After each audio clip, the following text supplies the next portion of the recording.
Les vies noires comptent, un cri de ralliement scandé encore et encore.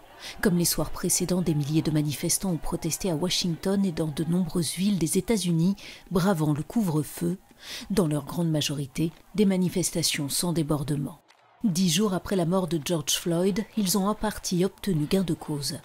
Derek Chauvin, le policier ayant étouffé le quadragénaire afro-américain, est désormais accusé de meurtre non prémédité et plus d'homicide involontaire.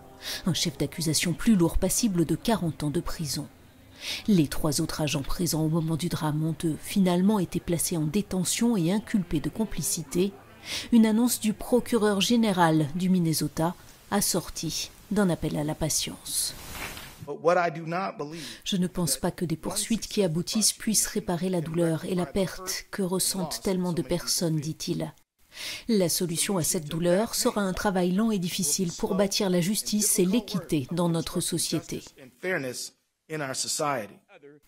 Premier président noir de l'histoire des États-Unis, Barack Obama plaide pour une réforme de la police, mais à 5 mois de la présidentielle, il appelle aussi les militants à ne pas oublier leur rôle d'électeurs.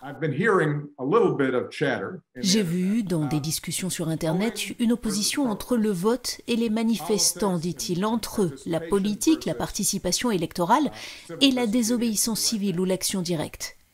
Il ne s'agit pas de choisir entre les deux, il faut tout cela pour obtenir un véritable changement. Certaines villes comme Seattle ont commencé à lever leur couvre-feu dans un geste d'apaisement, mais de nouvelles arrestations ont eu lieu notamment à New York. Au total, près de 10 000 personnes ont été interpellées depuis le début du mouvement.